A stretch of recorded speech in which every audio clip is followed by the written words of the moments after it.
episode of the Empowered Immigrant Live. Thank you all so much for joining me today. My name is Otis Landerholm, and I'm the founding attorney here at Landerholm Immigration A.P.C, where we fight for your American dream. Today, my topic is how to bring a loved one back after they have exited the U.S. All right, today my topic is how to bring a loved one back after they've exited the U.S. and triggered a bar. Okay? Have you ever wondered, hey, how do I bring my spouse back? How do I bring my parent back? How do I bring somebody back into the U.S. after they've exited the U.S., triggering a bar? So welcome, everyone, and thank you so much for being here. Remember, the Empowered Immigrant Live is here to train, teach, inspire, and empower immigrants to make the most out of immigration law and to make the most out of their lives. Okay? So today our theme is how to bring a loved one back to the U.S. legally after they've exited the U.S. and triggered a bar. And my question for you and my question for everybody is like, hey, do you want to get a green card this year? Do you want to apply for something this year? Do you want to see if you're eligible for citizenship this year, or a U visa or asylum or some kind of immigration status, or at least see what your options are this year?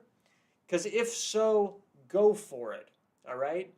I'd love to help you with that. My firm's on a mission to win 10,000 immigration cases in the next 10 years. We'd love for your case to be one of them, all right?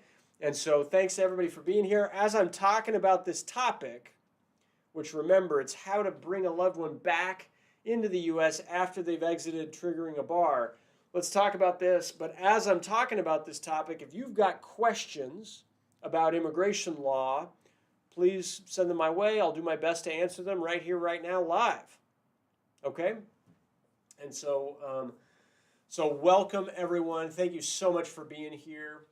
Before we get into the theme, you know, there's always like news and updates, right? You're familiar with the new Parole in Place program. I've done multiple episodes regarding that program, the Keeping Families Together, quote unquote, Keeping Families Together Parole in Place program. It was filed, then there was a lawsuit challenging it, and right now there is a stay in place, an administrative stay, like a pause, all right? My office has filed multiple of these cases. We don't have any approvals yet in my firm, but I do know some colleagues who have approvals already. But right now, the government can't approve by court order. They cannot approve new cases. There's a 14-day pause, administrative stay, that was announced not this week, last Monday. So those 14 days are up next Monday, the 9th of September. And so I'll have announcements. I'll be sharing what's the latest with that litigation on Tuesday, live in the morning. So if you want to join that, you know, please subscribe to our channel. Please like, thumbs up, whatever, our channel, so that you can see it when we go live next Tuesday morning. Mark your calendar. Okay, so that's going to happen. Now, we'll get into our topic here. So how to bring a loved one back into the U.S. even if they have a bar, all right? The first thing you got to know is if you are in this situation where you were in the U.S. and now you've left, right? If you may have triggered a bar, do not re-enter the U.S. unlawfully. Do not attempt to re-enter the U.S. unlawfully without talking to an expert. Talk to a lawyer first. Because if you're eligible to come back legally, right? If you're eligible for a waiver, if you're eligible for the things that we're going to talk about right now, then, oh man, it would be so disastrous to come back in unlawfully, because doing that, you'll trigger a permanent bar. Okay, so talk to a lawyer first. Second thing is you got to do an analysis to fully understand which bars you have triggered and which bars apply to you. And so that's what I want to talk about right now, you know. Basically, the way unlawful presence laws work in the U.S., there's the 3-year bar, the 10-year bar, the permanent bar, and the deportation bars. Okay? So the 3-year bar, I'll go through each of those. The 3-year bar is if you have more than 180 days of unlawful presence and you leave the U.S., you trigger the 3-year bar. Okay? So lawyer, what do I do if I've got that? Well, sometimes it's simplest to just wait the 3 years and then reapply. You know, you won't be inadmissible after those 3 years. In other situations, you can apply for a waiver. All right, if you don't want to wait those 3 years, you can apply for a waiver, and that's the way the bar works. The second bar is the 10-year bar. All right, the 10-year bar is nasty. Nobody wants to be barred or banned from the United States for a period of 10 years. That's a long time, right?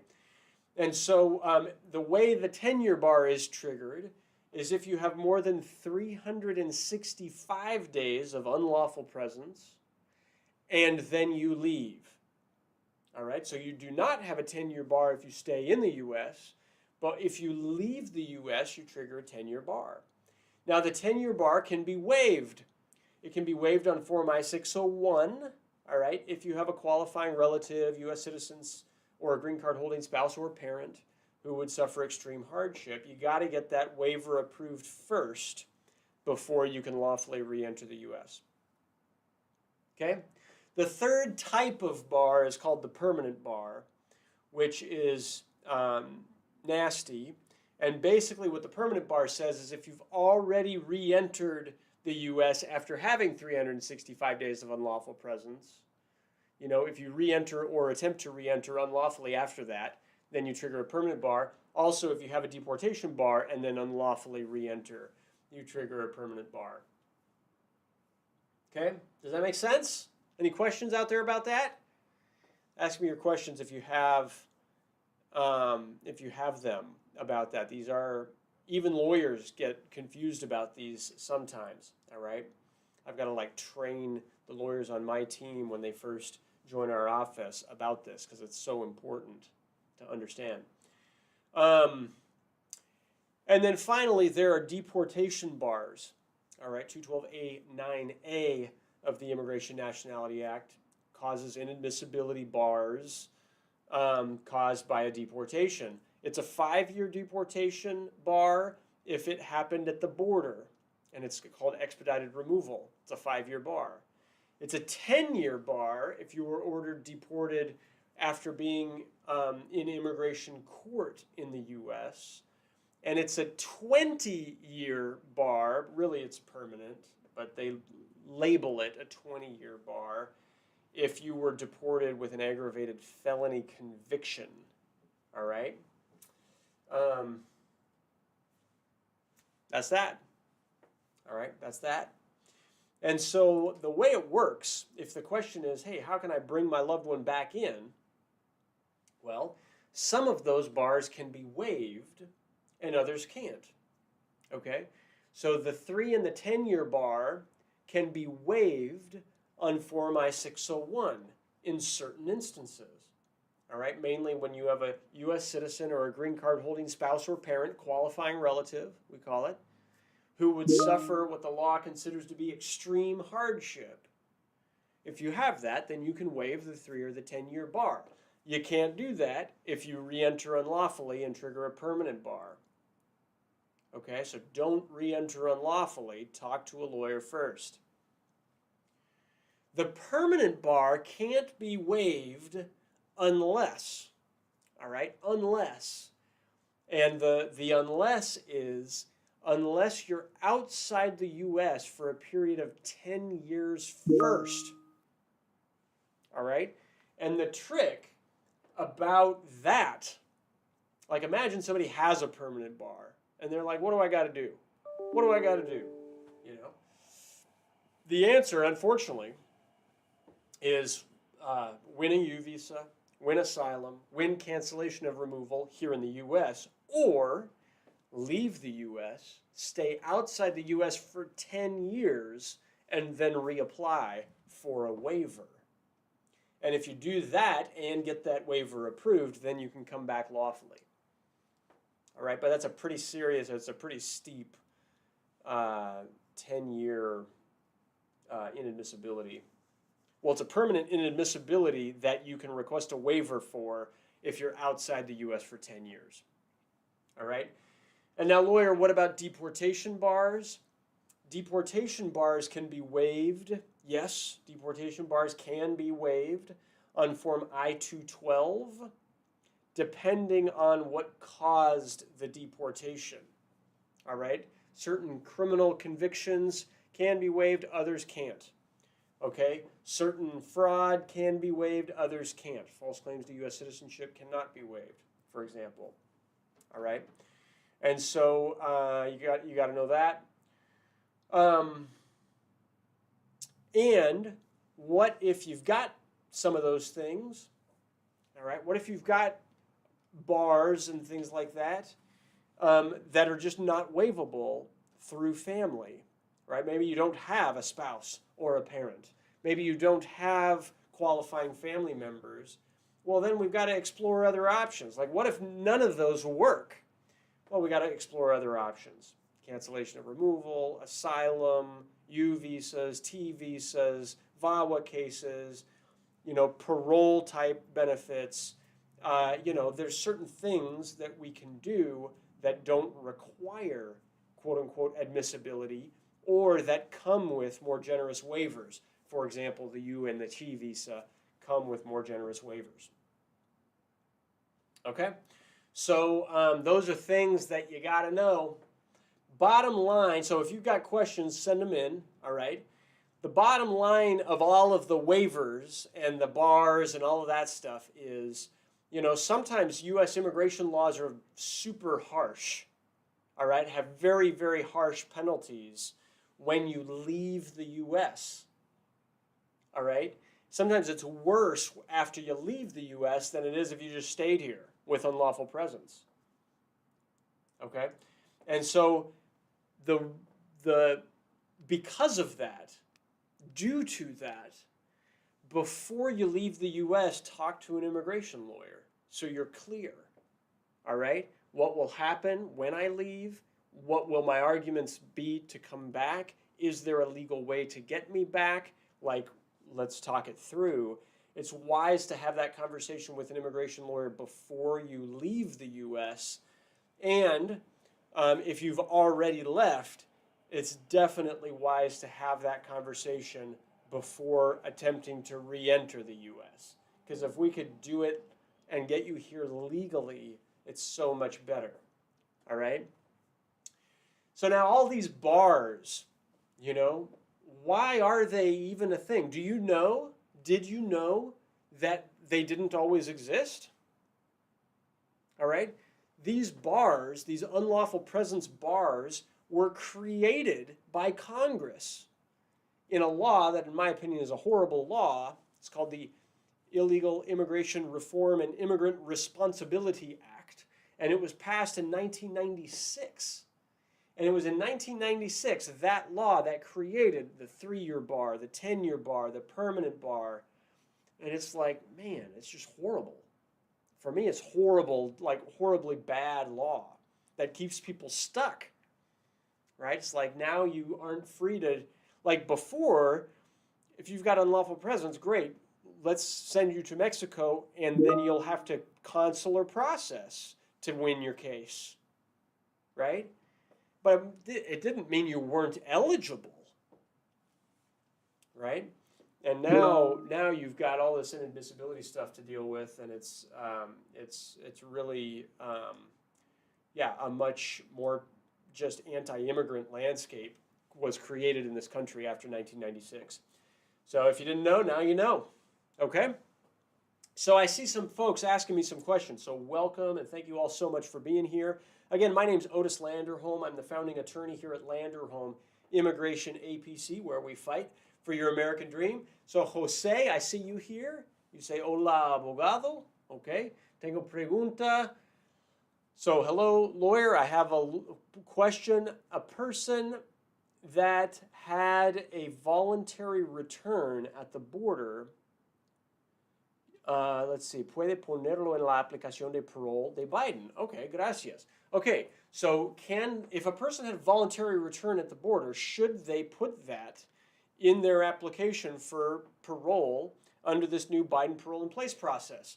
So Jose, yes, you should. Yeah, yes, you should. So, it's okay to get the Biden parole process even if you had a voluntary return, all right? Assuming that the Biden parole in place process moves forward and assuming that they're able to adjudicate these applications again in the future, which again, we'll know more next week. Okay, Alec B., I see you here. Good afternoon. Good afternoon. Well, for me, it's morning, but good afternoon to you.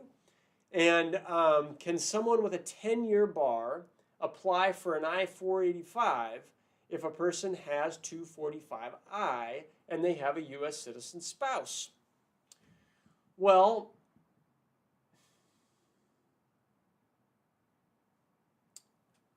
the 10-year bar is for an overstay of 1 year after a lawful entry on a B1, B2. Time out. Time out. All right, let me make sure I'm communicating clearly. The 10-year bar is only triggered if a person has more than 1 year, 365 days of unlawful presence, and they leave the U.S. So, Alec B., your person, if a person entered on a B1, B2, and they have 1 year of unlawful presence here in the U.S., but they have not left, they're still here, they don't have any bars. They're good to go. File adjustment of status, let's fix that case, right? If they're eligible and filing for 245I, and they have not left the U.S., first of all, they don't even need 245I, all right, because they entered on a valid B1, B2 visa. So the fact pattern that you're giving me here, Alec B., I think you're good to go unless they left the U.S. and re-entered. But careful there, if they left the U.S. and re-entered, now they have a permanent bar, not the 10-year bar. You only trigger the 10-year bar if you have more than a year of unlawful presence and you left. Okay?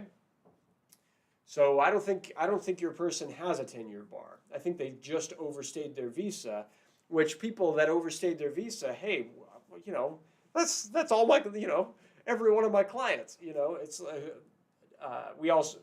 my office fights for the rights of immigrants who are facing deportation, right? So they're facing deportation either because they've overstayed a visa or they've violated the terms of their visa or they just have unlawful presence in the U.S. And so those are my clients. It's like, yes, you can file for adjustment of status even if you've overstayed your visa. We do it all the time. All right, we've got thousands of cases where we've won that, So I think you're going to be just fine. All right, next question I see is from C10. And Alec B., if you have any doubts or questions, feel free to give us a call. We'd love to walk you through that. C10, I see you there. You say, how long for an I-601A after a request for evidence? Okay, so you received a request for evidence. Typically, a request for evidence, the I-601A process, start to finish, right now, 3 to 4 years. 3 to 4 years. Should I say that again? 3 to 4 years. All right? Now, if you've received a request for evidence, normally what that means when I receive a request for evidence is like, oh, good, somebody's finally looking at this thing. All right? Oh, good. There's an officer that reviewed the case and determined that they need something else, need some additional evidence, and so now they're sending an RFE asking for more evidence. Good, they're looking at it. So now when we respond to that RFE, in theory, they've got it on their desk already. All right? Now that does not mean that it's going to be a quick turnaround. All right? A lot will depend on what evidence they were requesting and what evidence was submitted. Okay? There is no published processing time for after an RFE is issued. Okay? But just as a rule of thumb, 3 to 4 years. And if you're outside of normal processing times, you can submit inquiries, submit ombudsman requests, things of that nature. Okay? Hope that's helpful. If you need help, C10, hey, feel free to give my office a help. We'd love to take a look at it for you if you'd like that. Lamara, I see you're here. I see you here. Is a deportation waiver needed if you lose a BIA appeal and your adult child petitions you after that?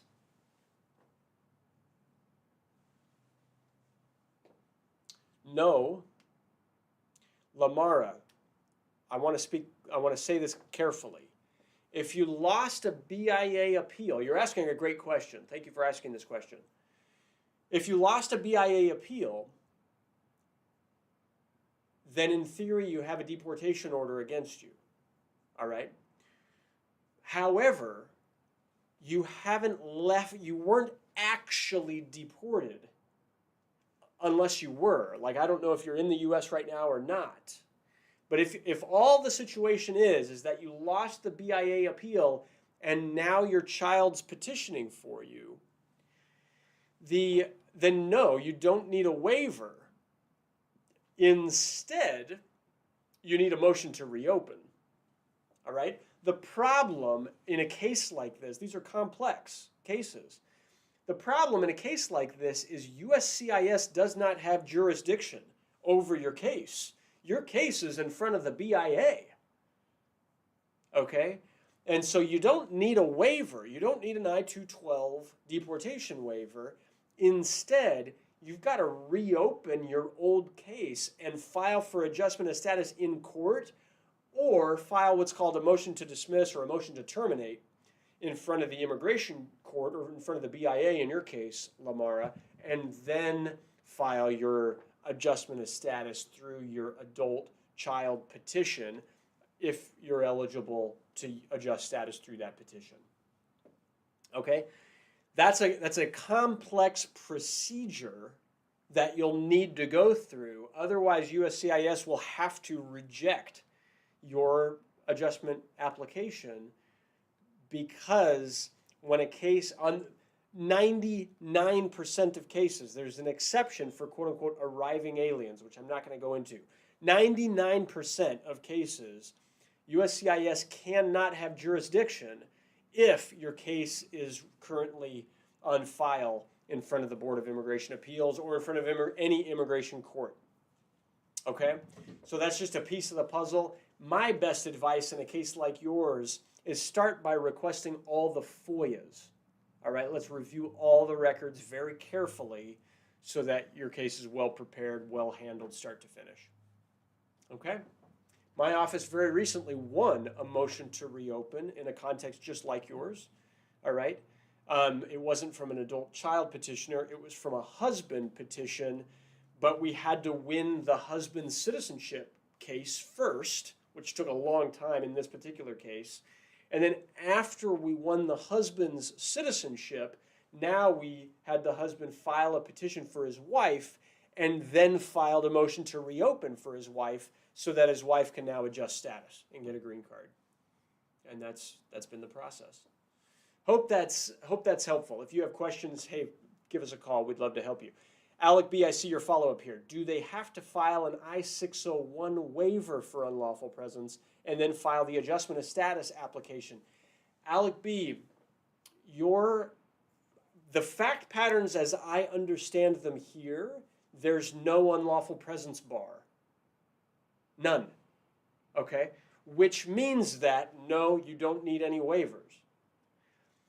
However, it's possible that I've misunderstood the facts. The facts as I understand them is that your spouse entered on a B1, B2 visa and has overstayed the visa and has more than a year of unlawful presence, but has never left the U.S.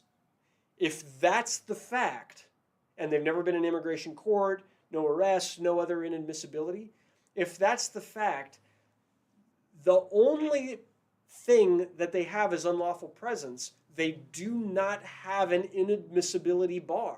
They do not need a waiver. They are 100% free to file for adjustment of status as long as it's through an immediate relative, spouse, child who's turned 21.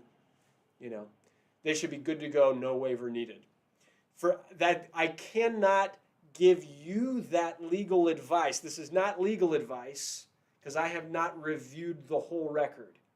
Okay? So everybody that's listening, this is generic.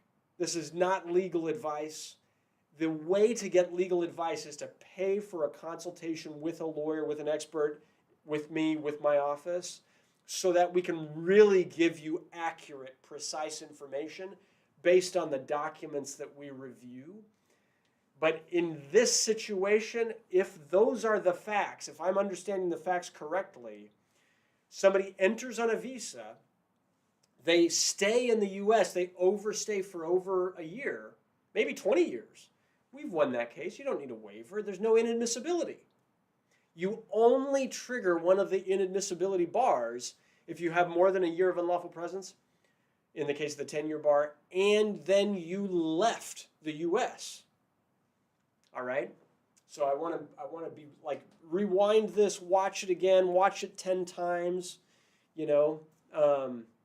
New immigration lawyers get this wrong all the time, right? There's misadvice out there all the time. Like, no, all right? If my spouse entered in the 1980s, they've got 50 years of unlawful presence in the U.S., but they're married to a U.S. citizen. If they entered on a visa, boom, let's go. Let's fix this thing. Let's file a green card. No waiver needed, all right? Unless there's an inadmissibility bar of some kind, which there's lots of them. You got to do the analysis, right? But no inadmissibility is triggered by just overstaying a visa. Okay, I want to be clear about that. Deportability is triggered, inadmissibility is not, which means you're eligible for a green card. All right, Jerusalem. Cool, thank you. You say, does USCIS background check involve DMV records? Typically not. Typically not. DMV records are not criminal in nature. They're civil in nature. So DMV records, in theory, are not relevant for inadmissibility analyses. Okay? You might want to be honest, because they could access, like it's the Department of Homeland Security. They can access a lot of things. They could, if they were going to do research into a situation, they certainly could do that. All right, but typically they would not access state DMV records. Okay, Natalia, I see you here. My question is, my spouse is applying for parole in place, but he's missing documents from 2014, 2015. Can he send it or not? Well, you'd be advised to show evidence of 2014 and 2015 for two reasons. One, he's got to show his 10 years of physical presence since before June 17th of 2014, right? And two, it's like, they might not believe, even though on the parole document they ask whether or not he's got those 10 years, they won't believe him. Like, they'll want to actually see it. And so 2014 is actually the most important year of evidence out of all of them, all right? Because you got to show you got the 10 years. If you don't show that you've got from June 17th, 2014 to June 17th, 2024, then you're not eligible, right? And so, Natalia, the best advice is find that evidence, right? Or risk just getting denied, or risk getting some kind of RFE, etc. Okay?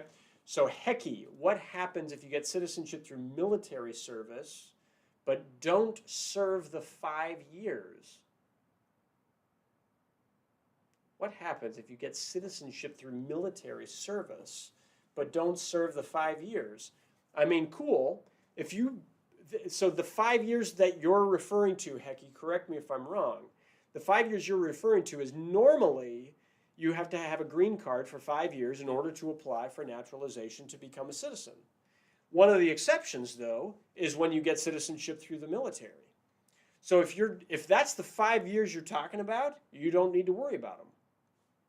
You just become a citizen. And once you're a citizen, you're good. You're good to go. All right? You got a passport. You can travel as you want to. Just go for it. Right? You will not have any problem. All right, Alec B., you say, your interpretation of my question was correct. Thank you. I will contact your office for a consult about it. Alec B., awesome. Thank you. Thank you. That's awesome. We look forward to that. And so great. Yeah, you should not need an I-601 waiver. You should not need an inadmissibility waiver at all. You should be good to go to apply for adjustment of status. I'd love to help you with it. All right, El Bambino, hello. You say, after my interview for an I-601A, they sent me admin process. It's been 3 months, but no answer. Okay, after my interview, I-601A, my country, they sent me admin process, administrative processing, it's called. It's now been 3 months and they don't answer. How long do I have to wait? Okay. Consular processing is very annoying, everybody. All right? Consular processing is very, very annoying. Sometimes when you go to a consulate, you go to your consular interview, and the officer says, hey, okay, everything's good, but now your case is going to be in administrative processing because we got to do background checks, or we got to do something else, or run your name through some kind of database. All right? And so if that's the situation, all right, there is no way to predict how long administrative processing is going to last. It depends on the facts of your situation and the country at issue and what they're really looking for through their administrative processing. Sometimes background checks can take years, especially for certain countries in the Middle East. All right? It's just unfortunate, but that's the reality. There are certain countries that don't have good systems for maintaining fingerprints, and that the name searches reveal all kinds of, there's similar names of people that might be on fly lists or terrorist watches or other things that just cause cases to move super slow in front of certain embassies and consulates. All right, I hope that that's not your situation. And sometimes it's a much simpler thing, right? Sometimes it's an administrative processing for 3 weeks, and they just got to do something, run it through their supervisor, make sure that they can approve the case, and then it's done. Okay? So there's no real easy way to answer that question. Warrior G17, I see you there. You say, I have a gang-related case as a juvenile. Case was dismissed. No felonies or misdemeanors. Your wife is a citizen. Okay. I'm glad it was as a juvenile. However, the State Department and the consulates overseas will treat a gang case and a gang-related issue against you, right? It'll be a nasty, like they treat that as an inadmissibility under like national security and public safety grounds, and so it's not good, all right? And you'll want to talk it through carefully with the lawyer, even though you were a juvenile, right? If you entered on a visa, if you're filing this as an adjustment of status case, it's better in my experience, and we can contest it. And still, you want to review those records carefully.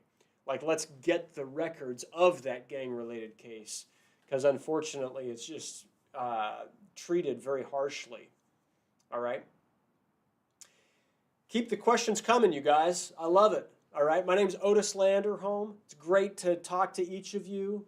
And keep the questions coming. I'm here for another 8 minutes or so, and then we'll get started with the same episode in Spanish. And so I love it. Keep the questions coming.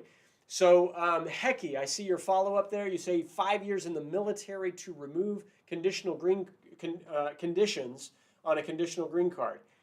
If you've already won citizenship because you were in the military, then your conditions are already listed. Don't worry about your green card ever again. You are a citizen.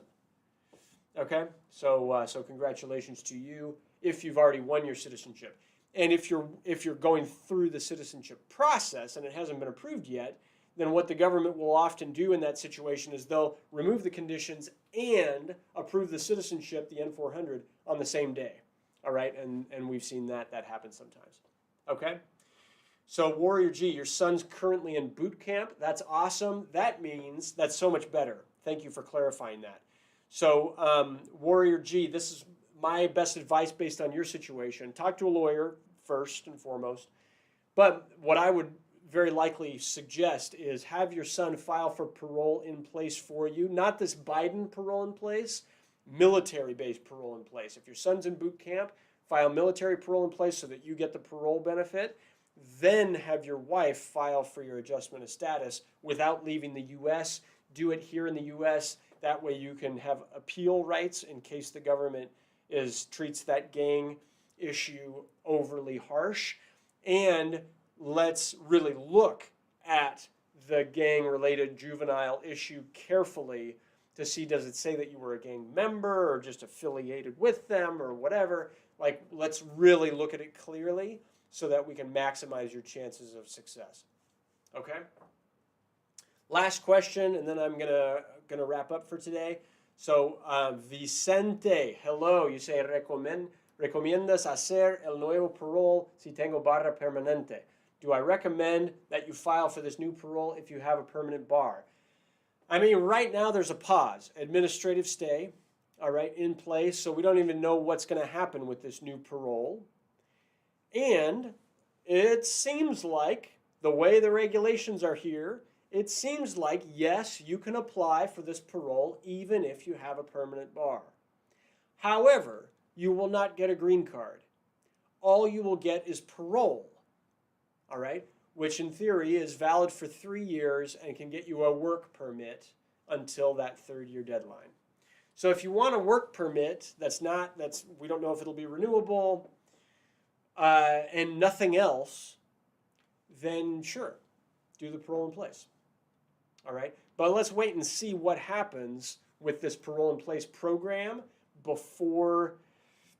Let's wait and see what happens with the parole in place program. You know, honestly, for my clients in your situation, Vicente, I've said, hey, you might also consider just waiting until November, seeing who wins that election. Because if you've got a permanent bar, you're not going to be eligible for a green card, unfortunately. And so it's like, hey, maybe we should wait and see if Kamala Harris wins. It's more likely that that program would be renewed in the future versus if Trump wins, it's like you could be a priority to be deported, you know, which is like, that's not good. You know, I'd rather not share that information with immigration. Unless you've got a straight path to a green card, which you don't, right, because you've got a permanent bar. So anyway, that's my own way to think about it. I hope that's useful. Hope that's helpful. I see one last one here. M.R. King. Mr. King, is it possible to obtain a fiance visa for a person who's been deported more than 20 years ago? Is it possible? Yes. All right. Is it possible? Yes, it is. And sometimes it's better to just go marry the person first. Go marry the person first because now we can do waivers if the waivers are needed. But before doing any of that, let's get the records and figure out what caused that deportation, because you don't want to go through the process and then just have it all be denied. Okay? Those are sad cases. If you go through a marriage, go through the petitioning process, these cases take years, all right? And then get it all denied. Now that's no fun. So, ladies and gentlemen, thank you so much for being here with me today. My name is Otis Landerholm. I'm the founding attorney here at Landerholm Immigration A.P.C., where we fight for your American dream. If this was useful, if this was helpful, hey, please subscribe to our channel, all right? I do want to give a brief empowerment tip. You know, this is the Empowered Immigrant Live. I like to do that, all right? Next week, here it is, ladies and gentlemen, here it is. Next week, I'm attending a funeral, a memorial service for my father who recently passed away. All right, my dad died. All right, and my question for you is, have you ever lost a loved one? Like I loved my dad, right? And now he has passed away. My belief, you can believe what you want about the afterlife, etc. My belief is that when you have a loved one who has died, that in many ways they're still with you. All right, I believe that. And so my question for you is, how are you living your life now? And is the life that you're living now honoring the people who have passed, who have died before you? Like, would those people be proud of you? Right? Like, did you learn what they would have wanted you to learn? Okay? Or are you just repeating their same mistakes? Like, don't repeat their same mistakes. Okay? Learn through them and create your new behavior that improves upon your life what they would have wanted for you. All right? Food for thought. That's my empowerment tip for today. I hope that's useful. I hope that's helpful. Everybody, thank you all so much for being here. All right? I really appreciate each of you. Thank you so much. My name's Otis Landerholm. I'm the founding attorney here at Landerholm Immigration A.P.C, where we fight for your American dream. If this was useful, if this was helpful, please go to our channel in YouTube, Landerholm Immigration in YouTube. Hit the subscribe button. Give us a thumbs up or a heart or whatever. And also hit the notifications bell, and you can receive notifications whenever we upload additional videos, announcements, news, etc. I'm grateful to each and every one of you. Thank you all so much for being here. Jabs, I see your comment here. Thank you for that. Thank you for the sympathy thoughts. Make it a great day, ladies and gentlemen. Thank you all so much for being here. I'll see you next time on our next episode of the Empowered Immigrant Live. If you speak Spanish, join me in a few minutes right here, right now. We'll do this again in Spanish. It'll be fun. All right. Thanks, you all. Take care. Make it a great day. Bye-bye.